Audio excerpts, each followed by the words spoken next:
friends, welcome to my channel. Today I wanted to start the Every Bit Counts challenge hosted by Three Rivers Homestead with preserving a bunch of peaches that I got from a local farmer.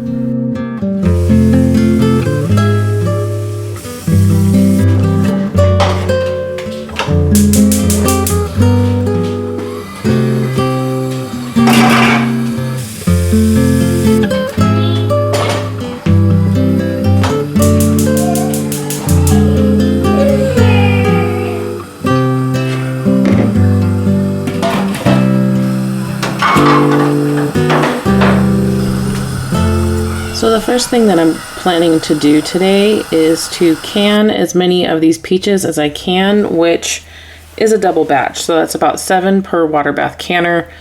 So that's 14 that I'm hoping to get. So first, I'm just going to start off by washing these peaches. They are grown locally, which is great. They're super ripe. They're super delicious per my children. I actually don't like peaches. I don't eat them. So this is purely for love of my family. The baby started acting up, so my oldest child decided to step in for me and fill the ginormous bowl full of peaches and then the water, and we will be putting in some vinegar as well. It's not necessarily needed to do this, but we are choosing not to peel our peaches, which is what is recommended. But I am comfortable doing it this way. Most of the nutrition for most fruits are in the skin, and honestly, I just don't have the time. So I like to wash them and soak them in vinegar and then start processing.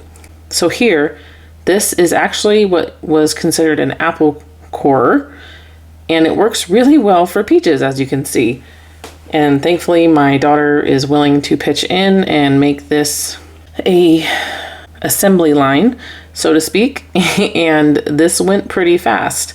I do have my children all around the house. You'll see them popping up here and there. So making this Every Bits challenge, doing about one thing a day, and maybe even prepping for some other days while we're working. So for instance, the cores that I am taking out here, I am going to be putting these ones into the fridge because I plan to use them to make a jelly. There is still a good amount of fruit meat on there, so to speak, and so I can make a jelly with it, and I will show you that later in this video as well. Okay, you're gonna hand me another one? Thank you.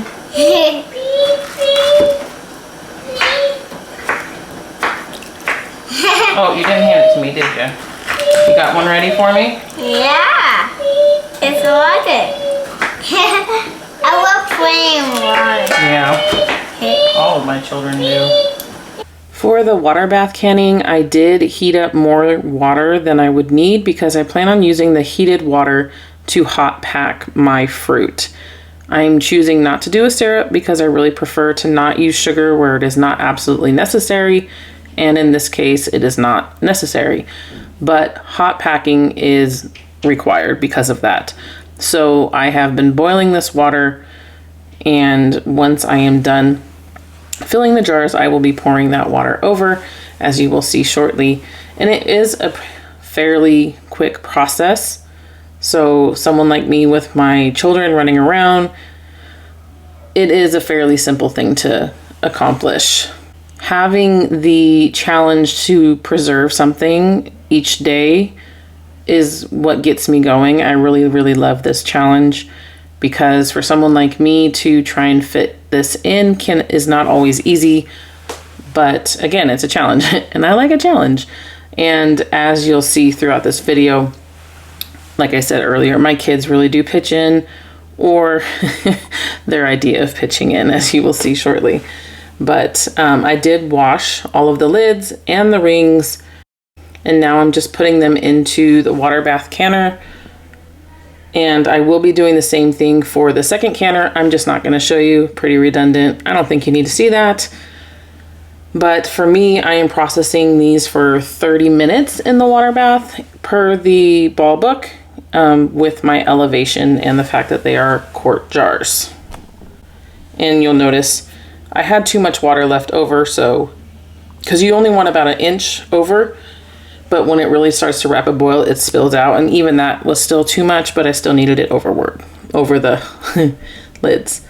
So even after filling 14 jars with the peaches, this is what I had left over. And then I still have about 1.5 boxes worth of peaches that I need to get through.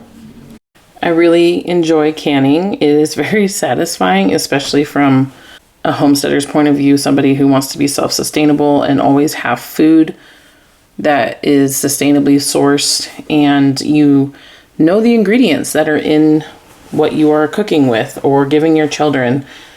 It is well worth the effort, in my opinion. So this water bath canner has this apparatus that you pull out. If you know the actual term for it, please let me know in the comments below. I'm sure it said it somewhere and I don't. I have a love-hate relationship with it. This is what I'm deciding to do with the rest of the pre-cut peaches that we did. I'm going to make a peach cobbler. And in my house, we have switched over to completely whole grain. And so I'm just milling the flour real quick. Milling your own flour is not only super simple, it's delicious, and it is so good for you. I will put a link in the description box below to the book by Sue Becker that I've been going by, and I will also put this recipe below. I believe it's from Seed and Sparrow that I got this from.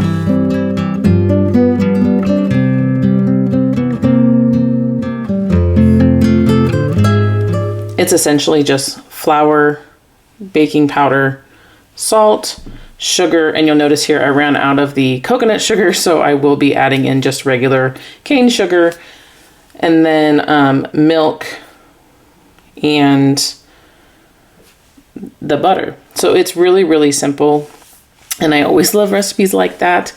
This, like I said, was whole grain, so I did add extra flour, which I probably didn't need to, and so I do end up adding extra milk, just so you know, but I just don't show it here. But the consistency that I get is more of like a brownie texture when I pour it into the butter, and that's what I had seen her do in her video.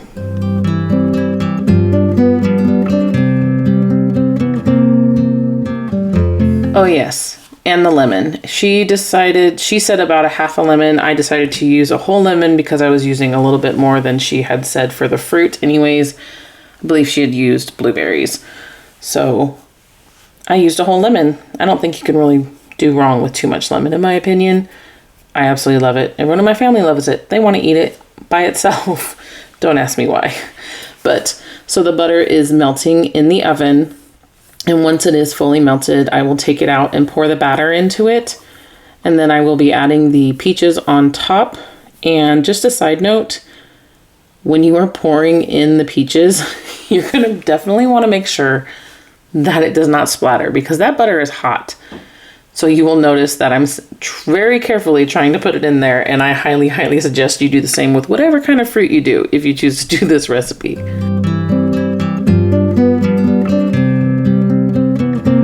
I just have to say, my kids absolutely loved it. There was none left over at all. Can't believe that. No, it's its name. Peach Cobbler. We believe ourselves. Good for you. Can I so much. Mom, you need to pour the whole thing onto. Boom. Yeah. What are you doing? I can help you. You're gonna help me? Yeah. Take this. She's gonna hand them to me. We're freezing them, James. We gotta make sure we wash them off though. Yeah. Yeah, you wanna do that? Can you make sure you get all the fuzz off? Yeah. And see, take that and you can play in the water with it. Yeah. See all that white stuff? Kind of just gently take it off. Here, hand it. So as you can see, my children want to be with me and want to learn, and I absolutely love it. It's one of the things that makes being a homemaker worth it, in my opinion. This is the nasty, dirty water left over. This is why you wash your fruit, people. Don't neglect it. And those are a bunch of apple cores just from today. I haven't even added in, did I say apple? I meant peaches. And then that is what we have for this day to preserve. So I need you to hold this open. My son James is sitting on the counter. He is super ecstatic because I never let him do this. And he's just going to hold the bags for me because I don't have one of those fancy bag holders. Why would I want one when I have this cute thing right here? And I'm just filling up. I think we did 12 bags if I'm not mistaken. So quart-sized bags go into the freezer and we can make popsicles and smoothies and all those kinds of things over the next few months. Now that is the bowl from the previous day that had the peach cores and the softer pieces that I didn't want to preserve because you really want to have pristine pieces when you're doing that. And now I'm just making the juice with them. I put in 4 cups of water and then just use a potato masher to smash it down from time to time. And I let it go for maybe an hour or so with that. And then when it's time to finally drain it, I'm using a nut bag over a strainer that did not want to stay on the container. It was very nerve-wracking. I had to get some tools out, move it, and then get them tongs to get the peach pits out of the juice. But it ended up working out and works out just fine. So you just got to go with the flow. But I got about 6 cups of juice just from this part. I did put the strainer over into a glass bowl to strain for another few hours. And then this ended up going into the fridge because one of my children ended up needing me a lot more. So this project got moved to the next day. So this is the juice that I have taken out of the fridge, which is not a big deal at all because it's going to get heated up on the pot anyways. So now I'm just going to use the Pomona's Pectin recipe. It's the apple jelly recipe, but I'm just using peaches and just adding, and I'm doing a 1.5 batch based off of instructions because it called for 4 cups. I have about 6 cups here. So I'm just doing it 1.5 times it. So math is important, y'all, for things like this, for baking and cooking and preserving. Tell your children that if they always bug you about it.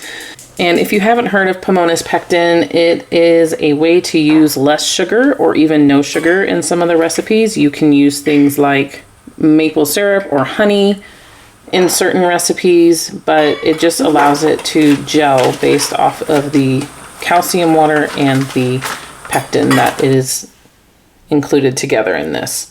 I buy in bulk because I use it quite a bit. As you can see here, I keep it all in one little area. But I will link the book, the recipe book that I'm using, in the description box below if you are curious. I highly recommend it. It is a wonderful book.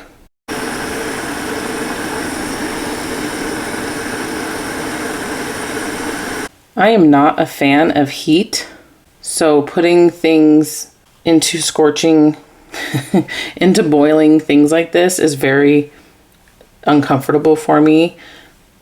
I don't know if anyone else is like that. Let me know in the comments if you're someone else, but I don't know why. I just don't like heat. Hot water, all that kind of stuff really bothers me. So this is something I've had to work through, and I'm curious if anyone else has ever felt that way. Let me know. Or am I just weird? That's totally possible. And I was a little disappointed because it really only made a little more than 3 pints, and my kids will go through that in no time flat. But again, I used what would be usually discarded or given to the chickens or something. So in that aspect, I am grateful that I got every last bit of what I could from that. And then it still did go to the chickens and they had a little feast off of that. So all in all, it was well worth it. It's just, they're going to go through it really fast. I did water bath these for about 15 minutes per my elevation. And I did all of this jelly part while my youngest was napping. And again, just adding the appropriate amount of water to my water bath canner to make sure that I have what I need to do it safely. So I really hope that you join me again next week with more of what I am preserving from the garden. I do have a lot of stuff coming in, as actually today, the day of voicing over this video, we were out there and have so much to go over. So make sure to subscribe and follow me to see what else we bring in and how we preserve it. I will see you in the next video. Bye.